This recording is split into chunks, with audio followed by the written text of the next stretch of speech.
blessure d'âme. Sur ce contenu, les blessures de l'abandon. Nous allons aborder une introduction autour de cette blessure d'abandon, la définition de la blessure de l'abandon, les causes de la blessure d'abandon, les symptômes de la blessure d'abandon et les traitements de la blessure d'abandon. Et ensuite, nous aborderons la conclusion à tout ça.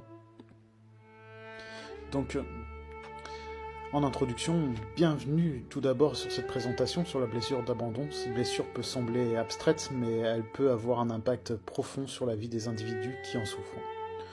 Au cours de cette présentation, nous explorerons ce qu'est la blessure d'abandon, ses causes et ses symptômes, ainsi que les options de traitement disponibles. Nous espérons que cette présentation vous aidera au mieux à comprendre cette blessure et à se soutenir ceux qui en souffrent, et c'est vraiment important.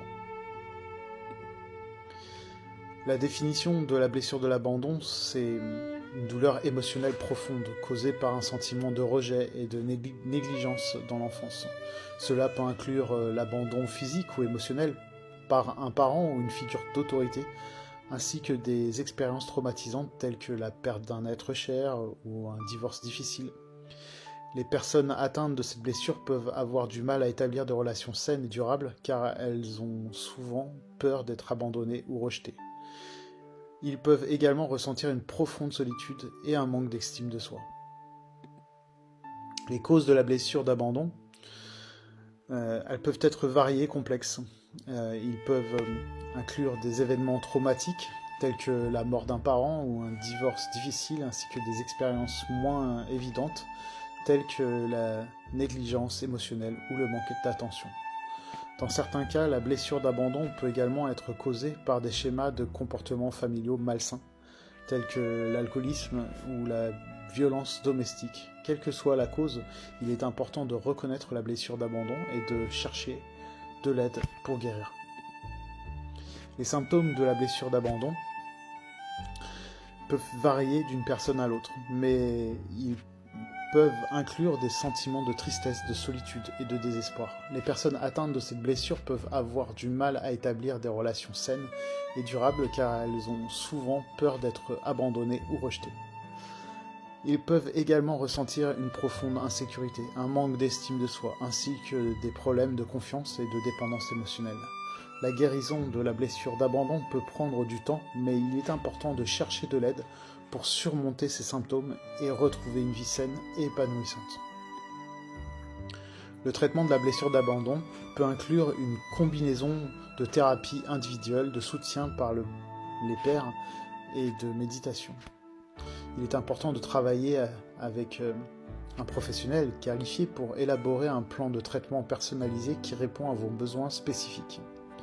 Les techniques telles que la pleine conscience et la thérapie cognitive comportementale, ou bien entendu l'hypnose ou la déshypnose qui est encore plus efficace, peuvent aider à surmonter les schémas de pensée négatives associés à des blessures d'abandon, tandis que le soutien par les pairs peut offrir un sentiment de communauté et de compréhension. Ainsi, avec le temps et la patience, il est possible de guérir de la blessure d'abandon et de retrouver une vie saine et épanouie. En conclusion, nous espérons que cette présentation, comme on l'a dit, vous a aidé à mieux comprendre la blessure d'abandon et son impact sur la vie des individus qui en souffrent. Il est important de reconnaître les symptômes de la blessure d'abandon et de chercher de l'aide pour guérir. Avec le temps, la patience et le soutien approprié, il est possible de surmonter cette blessure et de retrouver une vie saine et épanouissante. Nous encourageons tous ceux qui souffrent de la blessure d'abandon à chercher de l'aide et à poursuivre leur voyage vers la guérison. Je vous remercie de votre attention pour ce contenu. Je vous invite à le liker, à le commenter, à le partager et à vous abonner à tout le reste de mes contenus pour pouvoir être tenu au courant de toutes ces informations que je vous partage au quotidien. Merci beaucoup, à bientôt.